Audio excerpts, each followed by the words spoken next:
Hi, I'm Joseph Hoffman, and this is part 3 of my 3-lesson series on playing The Entertainer by Scott Joplin. In this final lesson, we'll be taking a quick look at the form of this piece, and then we'll explore techniques for playing The Entertainer with maximum artistry. Let's get started by checking out the score. First, let's figure out the form for The Entertainer. Looking at our big sections, we see these 2 sections, each that repeat.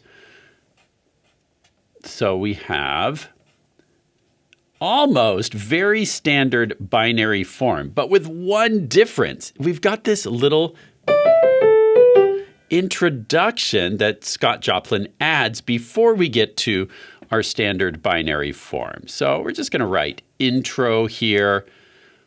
He's being very traditional, but also showing a little bit of flair by bringing us into the main theme with this very short little 4-measure introduction and then our 2 main A and then B sections. Now, let's talk about playing The Entertainer with artistry.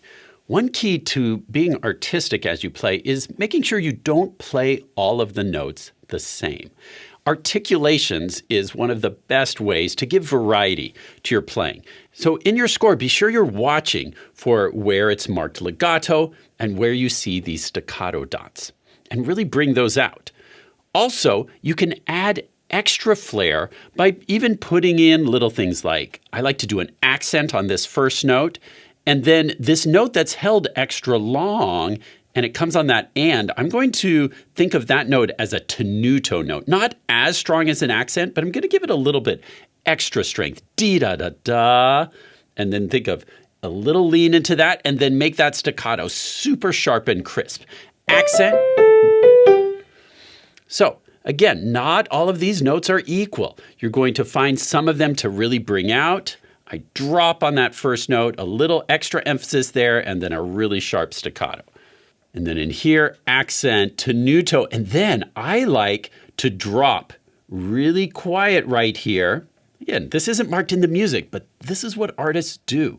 We find ways to add our own style because I want to really build up to this dramatic staccato that comes right before the rest. So I'm going to back off from piano, da-da-da, and then build up really quickly there, da-da-da. So a very fast, very exciting crescendo, but you can't do a good crescendo if you're already forte. So that's why back off to piano there, da-da-da-da, and then a very fast build up, big moment of excitement during that rest. Don't rush the rest, and then another punch right here on that staccato. And then a sudden change to piano for our opening theme of the A section. To get a good accent, you want to use gravity and just drop on that note, and then let the other notes be more chill. So drop, and then think up on that staccato to make a nice crisp staccato. Drop, and up, drop, and up, drop. And then you're going to build from a very quiet piano, da-da-da-da. And then let your hands jump up, wait, make sure you give that full rest for that final punch. Build, boom, boom, and then suddenly quiet. Now, pause the video, and I'd like you to practice this introduction with this idea of drop and lift. And be willing to let your fingers come off the keys. Don't feel like you've got to keep them glued to the piano. You're going to let your arms and hand move so you can really get the sound that you want. Pause to work on the first 4 measures with the accent and staccato and all this style and artistry that we're trying to put in, then press play to go on. Now let's talk about playing a stride bass pattern like this. Notice we've got a bass note and then a chord. Bass note, then a chord. And that pattern is very typical in any stride bass pattern. Pa, pa.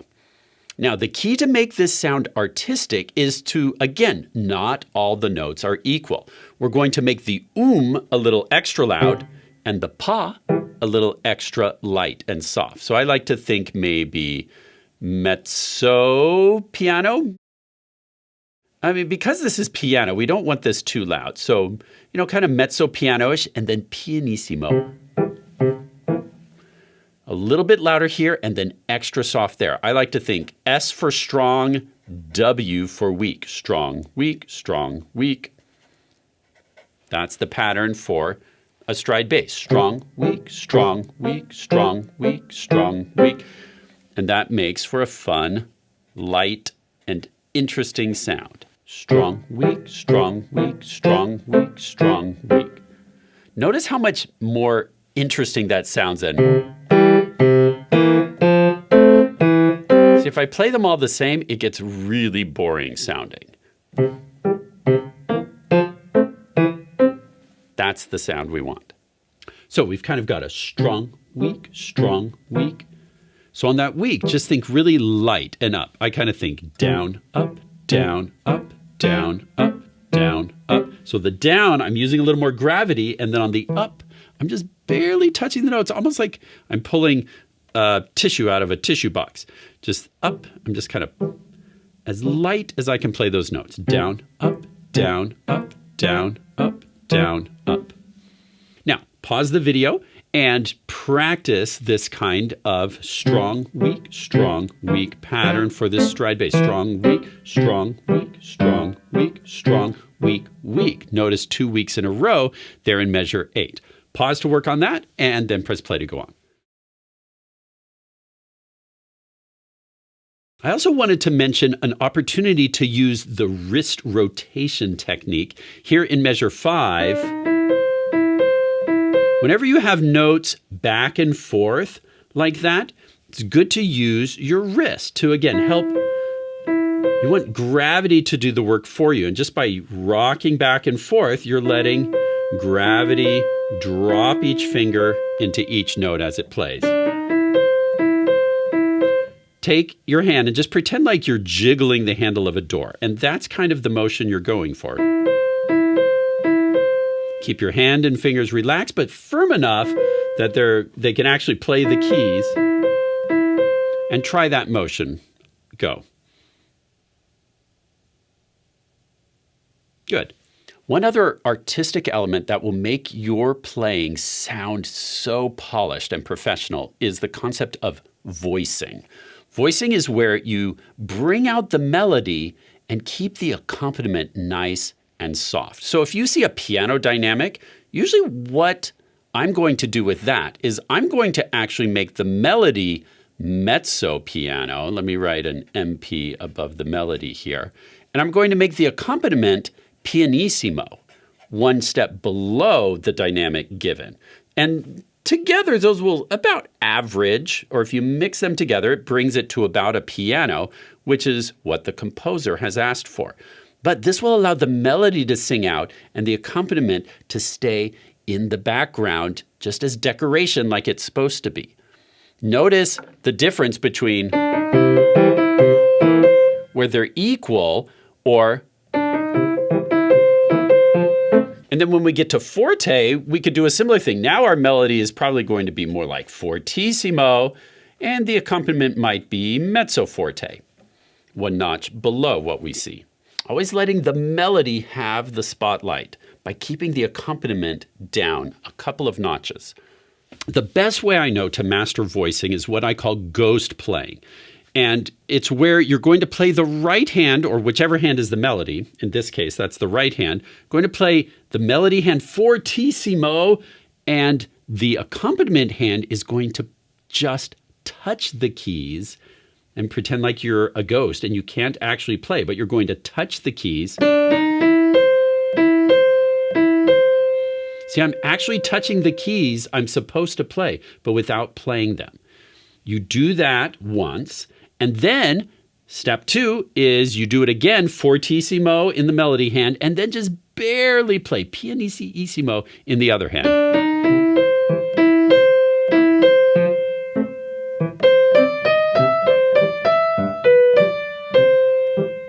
And this will teach your hands how to do 2 totally different dynamic levels in the extremes, and then you bring it down to a more normal level where my right hand is now just maybe a mezzo piano, my left hand is still pianissimo.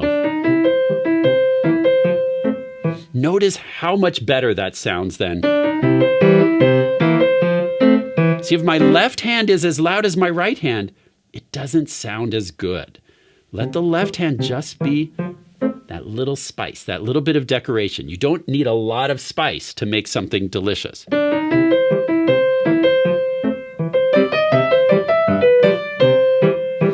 My melody is always 2 notches above. And the best, fastest way to get there is by that ghost playing technique that I taught you. So pause the video, and I'd like you to try this entire A section with ghost playing. Right hand fortissimo, left hand just touch the keys, then do it one more time where your left hand's just going to be pianissimo, and then play it a third time more at the normal final levels you want.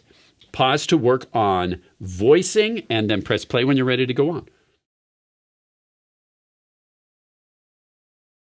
Now, of course, a big part of artistry always is dynamics. So as you're practicing this week, watch where those sudden changes occur. We start piano, forte, back to piano, grow, decrescendo. All this back and forth of the dynamics.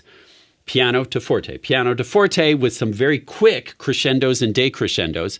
Then we get our first long crescendo here starting in measure 17. So we come down to a mezzo piano, build, forte. I love that build there. So without that build, these notes just get really boring because it's just C, D, and E over and over again, right? But with that crescendo, it turns into something meaningful. And the left hand is driving lower, lower, lower, boom. So build up to that climax in measure 19, a little at a time. Follow those crescendo marks. So pause the video, and I'd like you to work on the dynamics. Just take the A section and see how well you can follow every dynamic you see in the music, then press play to go on. Now, in the B section, we kick it off with a big forte. Comes down to a mezzo forte, so a little bit. Back up, forte. Then, a bit of a surprise, we've got the same notes again, but piano. Notice that little bit of a crescendo, decrescendo, dee-da-da-da, whoops, dee-da-da-da-da-da-da-da. So give some nice phrasing there, and then a really exciting crescendo. This is my favorite crescendo in the whole piece. You can have so much fun with that build up there. So make sure you start soft. A crescendo will always sound better if you start soft.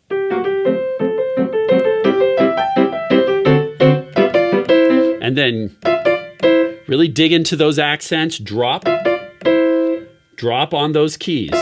Use gravity to make those nice and crisp. Or, for the second ending, so in your practice this week, start to bring in these artistic elements. You might practice right hand alone and really focus on dynamics, phrasing, accents. You could practice left hand alone to practice that strong, weak, strong, weak. Use the metronome and slow it way down hands together and choose one artistic element at a time to focus on. Maybe one time you're really focused on, am I doing legato in the right hand while my left hand is staccato? Am I doing the dynamics? Am I doing the voicing? There's so many things to think about. You can't think about them all at once. So choose one element at a time, play through it once, then choose another element to focus on. Rotate through all the artistic elements until you feel and hear them all happening together. It's best to do that at a slow tempo. It's so hard to add in extra layers if you're already playing it as fast as you can. That's why we use the metronome to slow it down. Take your time and have lots of fun telling an exciting musical story with the entertainer. Great job today practicing playing the entertainer with artistry. Thank you, as always, for watching and learning with me, and happy practicing. Hey, it's Scuba here. To anyone watching out there, Today we finger puppets have something important to say. First of all, we're so proud of the progress you've made. Yeah, if you've watched all of Mr. Hoffman's lessons from the start, that means you've gone from playing hot cross buns with 3 fingers to playing amazing songs by Bach and Scott Joplin. We're so glad you've taken the time to learn with us at Hoffman Academy. And we're all very proud of you. But we have some sad news too. Now that you've made it this far, well, it's time for us finger puppets to say goodbye. Yep, this is our last video. What? You mean I don't get to chase you anymore? That's right, Buster. We don't want to hear your crocodile tears. I'm not a crocodile. It's an expression. Anyway, we've had so much fun with you. We've loved telling you jokes, having adventures, like learning to be a ninja with Master Monkey. Woo-hoo! Oh, and remember that time Baby went the wrong way through a repeat sign and went back in time to lesson 1? Yeah!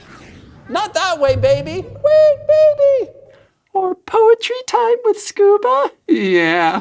When you run, I think it's fun. This way, Scuba! And if anyone watching has a favorite moment with us finger puppets, let us know in a comment below.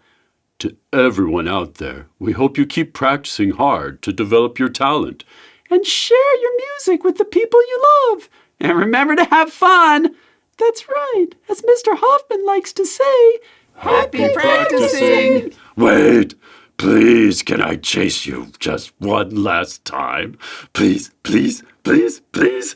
This is the last chance I'll ever get. My advice, just say no and walk away.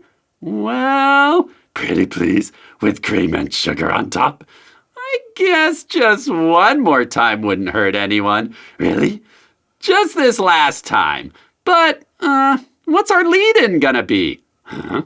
You know, it's like the thing we do. I have to say something that triggers you to chase me. It's like the running joke. Did you say running? Yes. Then that's what you better start doing. Ah! Well, he walked right into that one. Ah! More like ran into it. Should we help him? I don't know. I kind of think he likes it. Well, I just made some hot cross buns.